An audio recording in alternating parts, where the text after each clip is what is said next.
유튜브 정치평론입니다. 오늘은 황당한 이재명 무죄 판결, 대통령은 탄핵은 어디로 2부를 말씀드리겠습니다. 시청하시는 도중 구독, 좋아요 부탁드립니다. 대법원으로 사건이 넘어간다고 문제가 해결되는 것이 아닙니다. 이미 하급심들에서 국민의 상식적 법치 여망이 무너지는 꼴을 수없이 보아왔습니다. 이재명이 9.4.1생 구원 판결을 받은 것만도 4건에 달합니다.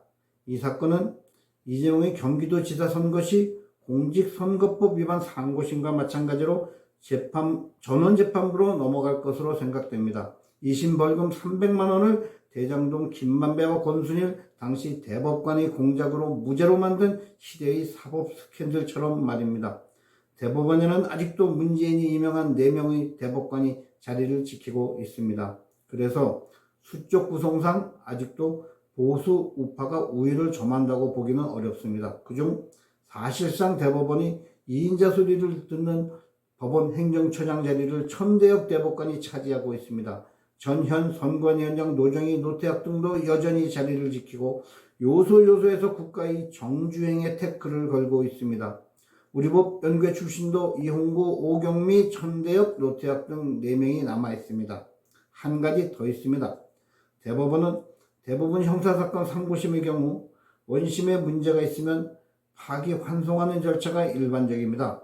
이 경우 다시 고법으로 내려보내 최소 3개월의 심리기간을 거쳐 판결을 내리는데 이재명이 불복할 경우 대법에 또 상고를 할 수 있습니다. 그러면 다시 대법에서 3개월이 소요된다면 연말까지도 해결이 나지 않을 수 있다는 겁니다. 그래서 이번같이 국민적 관심이 크고 1심에서 재판기간이 오래 걸린 사건은 대법에서 직접 판결을 내리는 결단을 내려야 합니다. 조희대 대법원장의 결단이 필요한 시점입니다. 법원 행정처장은 재판에 관여하지 않으므로 일순 다행일 수도 있으나 법원의 모든 행정사무를 총괄하는 행정처장은 재판 관여 업무보다 훨씬 권력이 막강합니다. 대법관 회의의 2인자이며 대법관 추천에도 관여합니다. 일반 법원의 인사 행정업무의 총괄이니 선관위 사무총장과도 비슷한 권력입니다. 이자가 법원에서 직간접으로 재판에 영향력을 행사할 수 있을 것을 경계해야 합니다. 천대엽은 국회 답변에서 대통령 구속 취소에 대해 상급법원이 판단을 들어야 한다고 검찰에 항고 압력을 행사한 바 있습니다. 법을 지켜야 하는 최고 수준의 법원에서 법을 넘나드는 발언을 마음대로 하고 있습니다. 탄핵 외에는 징계가 거의 없다고 볼 수 있는 법원이 법관에 대한 가장 강력한 무기는 인사입니다. 그 인사권을 가진 법원 행정처장이 사상적으로 편향된 의식을 가지고 있을 때 전국 법원이 인사 방향도 그림이 그려집니다. 국민들은 이재명은 참 운도 좋게 재판마다 자기를 구명해줄 판사가 있는 곳으로 배정이 되느냐 의아해하고 있습니다. 법원 행정처장이 마음만 먹으면 주요 길목에 좌편향 판사들을 꽂아놓을 여건이 조성되어 있는 것입니다. 이에 더하여 김명수 시절 지방법원 인사권을 가진 법원장을 판사들이 인기 투표로 뽑았으니 그 폐해는 말하지 않아도 자명합니다. 법원은 전산으로 또 랜덤으로 재판을 배정하기 때문에 재판 배정성의 공정성에 아무 문제가 없다고 주장합니다. 그러나 공수처의 판사 쇼핑에서 보듯 사람이 하는 일에는 얼마든지 손을 타는 일이 벌어질 수 있습니다. 선관위의 사전투표에 부정선거가 있다는 것은 대부분의 국민들이 인식하고 있습니다. 선거관리 역시 전산으로 하지만 사람이 손을 살짝 거들면 얼마든지 왜곡된 결과를 도출할 수 있다는 것입니다. 그래서 독일이나 대만 등 IT 기술력이 우리에 못지않은 나라들도 신속성보다는 투명성을 위해 수개표를 시행하고 있는 것 아니겠습니까? 다시 말하면 법원의 재판 배정 정도를 다루는 기술은 선거관리에 비하면 조적지혈일 것입니다. 대법원장이 직접 나서 조사하고 국민에게 투명하게 밝혀야 국민적 의혹이 해소될 것입니다.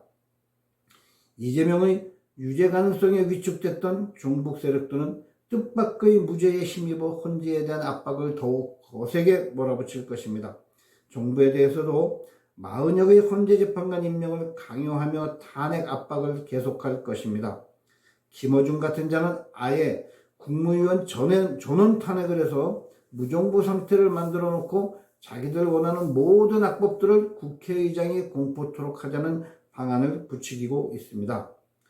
1948년 정부 수립 이래 최초의 무정부 상태가 될 수 있음이 가시화되고 있습니다. 우파에서는 종북 주사파들을 인간으로 국민으로 보고 대처해왔기 때문에 항상 결정적인 상황에 이르면 카운터 펀치를 먹는 것입니다. 설마 사람이 판사가 그럴 리가 있겠는가 하는데 그들은 하고야 맙니다. 그것이 자유파 인사들과 근본적으로 다른 점입니다. 사람이 아닌 자들, 아수라하고 싸운다는 각오로 대처하지 않으면 결국 나라는 공산주의자들의 손으로 넘어가게 됩니다. 나 하나쯤 빠져도 괜찮겠지 하는 생각으로 버텨오던 국민들께서도 이제는 각성해야 합니다. 어느새 내 주위에 아무도 남아있지 않아 나를 도와줄 사람이 없게 되었을 때 후회해도 소용이 없을 것입니다. 다행인 것은 미래 세대의 주역 2030 세대들이 사태의 심각성을 깨달았다는 것입니다. 길거리 광화문 헌재 앞 집회에 젊은 층이 유난히 눈에 많이 띕니다. 유난히 공정과 정의의 가치를 부여하는 젊은 층들이 보기에도 대한민국 법원은 쓰레기 그 자체라 해도 할 말이 없을 것입니다. 먹이사슬 때문에 이미 자체의 정화 능력도 사라져버린 것 같습니다. 그런데 왜 법원에서는 아무 소리가 나오지 않는지 궁금합니다. 이제는 법원 내에서도 길거리 젊은 층들과 같은 생각을 가진 소장층 판사들부터 정화 선언을 하고 법원을 개혁하는데 앞장서야 할 것입니다. 자칫 법원이 대한민국을 만국의 구렁텅이로 빠뜨리는 매개체가 될 수 있음을 명심해야 할 것입니다. 설령 대통령이 자리에 복귀해도 정치 상황은 크게 달라지는 게 없을 것입니다. 이재명이 그대로 버티고 있는 한 이재명과 더불당의 폐악질은 계속될 것이기 때문입니다. 자신들이 권력을 찬탈하기 위해서는 방통위, 선관위, 헌재, 법원, 카르텔, 경찰, 공수처 등 모든 기관을 사수하며 국정농단을 계속할 것입니다. 대통령이 계엄을 통해 국민들에게 사태의 심각성을 알리긴 했지만 공권력과 사법 권력을 사실상 지배하는 세력이 종북 주사파라면 그런 조직의 일신하는 데만도 시간이 모자랄 판입니다. 걱정스럽습니다. 지금 가장 시급한 당면과제는 헌재의 탄핵 선고입니다. 마은혁을 헌법재판관으로 임명하지 않는 한 현 헌재 구도로는 대통령 탄핵 인용이 어려울 것으로 보입니다. 비록 이번에 무죄 판결을 받았다 해도 여전히 이재명의 사법 리스크는 사라지지 않았기 때문에 계속적인 헌재 압박으로 탄핵 인용을 노릴 것입니다. 자기들에게 불리한 대통령에 대한 탄핵 기각이 되지 않도록 가진 짓을 다할 것으로 예상됩니다. 그렇지 않으면 헌법재판관 2명 임기 만료 시인 4월 18일까지 탄핵 선고를 보류할 수도 있습니다. 참 최악의 경우지요. 그러나 무도한 자들이기 때문에 가능합니다. 더불어민주당이 그들 2명의 임기 연장을 꾀하고 있지만 그 자체가 위헌입니다. 그러나 필요하다면 저들은 그래도 할 것입니다. 대통령의 거부권이 문제이지요. 그래서 앞서 말씀드렸듯 정부 무력화 계획을 추진하는 것입니다. 국가야 어찌되든 말든 알 바 아닌 자들입니다. 쉽지 않은 싸움이 될 것입니다. 국민들이 모두 나서 막지 않으면 위험한 상황이 올 수도 있는 것입니다. 폴리토크 김승재 주필이었습니다. 감사합니다.